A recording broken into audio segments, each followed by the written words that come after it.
My brothers and sisters, welcome to my daily diary. Pro-life leader Frank Pavone here. I really believe in transparency. Leaders ought to let people know what they're doing each day, especially if those people are supporting their work. Thanks for following these broadcasts. Let me tell you what I did from March 17th to 20th of 2026. These were days of our pastoral team meeting every 6 weeks or so, again, for accountability, for planning, for building relationships among our team who are spread out in different parts of the country. We bring them together for several days, sometimes online, sometimes in person, but together nevertheless for detailed conversations, for joint prayer. And on Tuesday the 17th, we had one of those meetings, indeed. It was St. Patrick's Day, of course.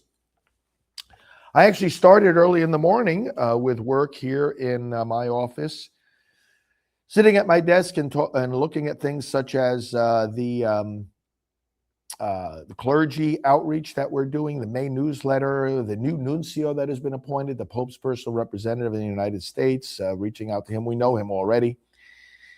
Getting donations from people for the seminary outreach program, communicating to some of our staff about that. We want to send pro-life books for their libraries. New plans with our staff for the use of artificial intelligence. We've been using it, but continuing to keep them right on the cutting edge in ways that are helpful to the pro-life cause. Promoting liaisons with churches. You might want to think about that. People to be a liaison with their local parish. And articles that we're writing for various publications, and the expansion of our medical advisory board. We had the extended staff meeting at 8:30 with all the different members of our pastoral team from around the country. An update from our full-time priest, Father Dennis Wild, and a special talk to our staff from Mark on our administrative team. Good briefing. And then at 10 o'clock, I had the live scripture broadcast done right here in this studio. And then we had one of the members of our staff come on the set right to this desk with me. Her name is Chrissy. If you watch our programs regularly, you've seen her, and she helps enter the donations that you all send in to support us. She's been working with us literally for decades, not just for years, but for decades. And every once in a while, I like her and others on the staff to give you their perspective of what it's like to work here at this ministry. Then at 11 o'clock, we had a data team meeting. Important meeting about transition and upgrading of our data procedures. At noon, I had a conversation with somebody on our team about our outreach to the new nuncio.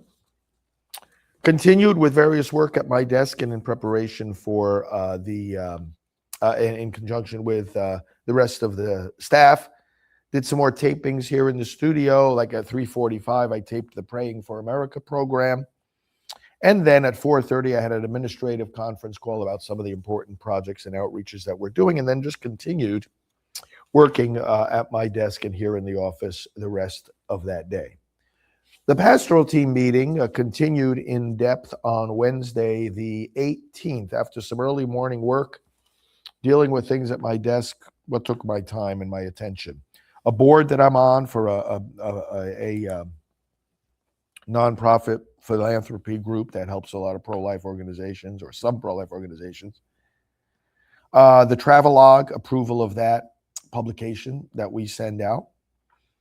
Helping other pro-life organizations. Sometimes we help them with web security, either with advice, or sometimes we help to host their sites. Talking with our technical team about keeping passwords updated. A letter that a pro-life leader wants me to sign on to, discussing that with her. Letter to the seminaries, medical consultants, expanding our board, approval of email blasts and newsletter articles, the church liaison project, the project with Guadalupe, the baby that was saved from abortion through Priests for Life, one of many actually, America Reads the Bible event, appeal approvals, and a joint article that I have written with historian Bill Federer about the 250th birthday of our nation and how that relates to the right to life. Did some of this work at my desk early in the morning and at various desk work times throughout the day. At 8:30, we had our staff briefing, extended briefing with the wider team. getting updates from various departments, including Rachel's Vineyard and our communications director and websites, resources, our resource department, and so forth. After the, and I gave my update, my From the Road update about my various travels, all of which you know about if you watch these daily diaries. I had a meeting after that with some of our staff that handle data and social media and broadcasting. Good conversation and meeting with them. Then we met again with the pastoral team at 10:30, discussion about upcoming projects, opinion pieces that our team will be writing for different publications, and some legislation that we are supporting. That meeting was at 10:30.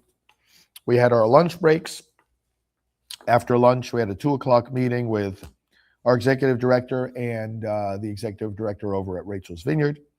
At 2:30, meeting with Kevin Burke from Rachel's Vineyard as well, and he helps us with various other things. 3:00, a meeting with Father Dennis Wild, our full-time priest associate, together with our executive director. We have these meetings again to see how work is going, plan projects for the immediate future. And then work at my desk, 5:30 phone call with a pro-life leader out in Colorado.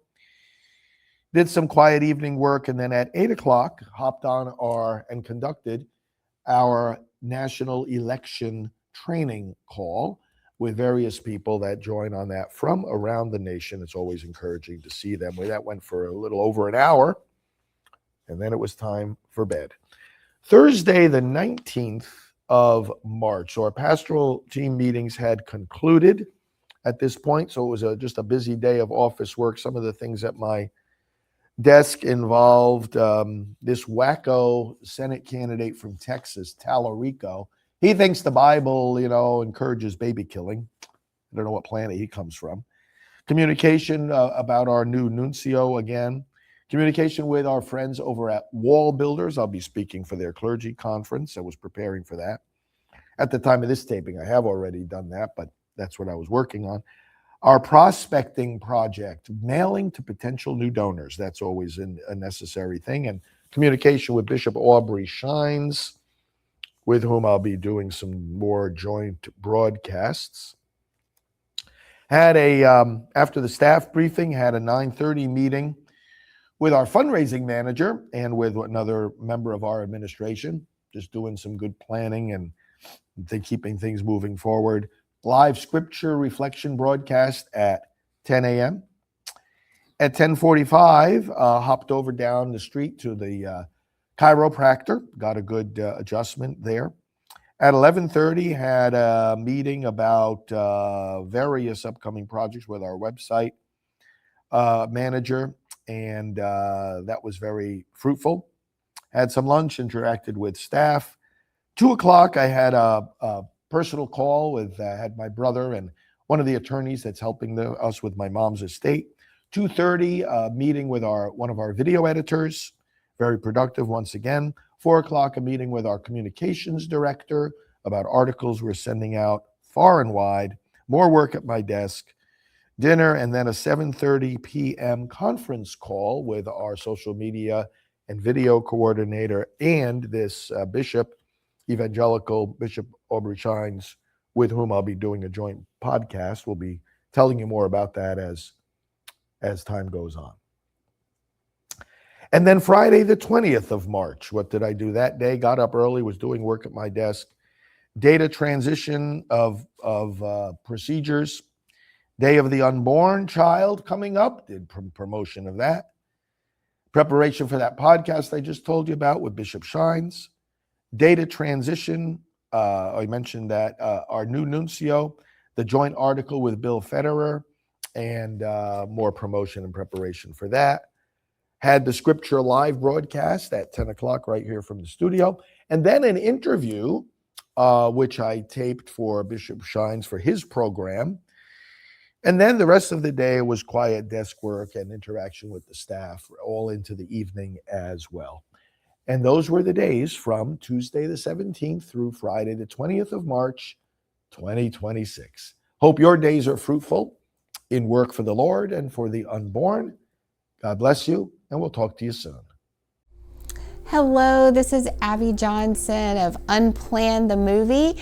You know me as a longtime supporter of Priests for Life and of Father Frank Pavone, and I just want to encourage you as someone who knows of the great work of this organization, please continue to stand strong. Please continue to support this mission. It is so needed now more than ever. Thank you so much for all of your support. Follow him, Frank Pavone, Fr. Frank Pavone. He is the National Director of Priests for Life. Please go to priestsforlife.org. Frank Pavone. Frank, thank you very much.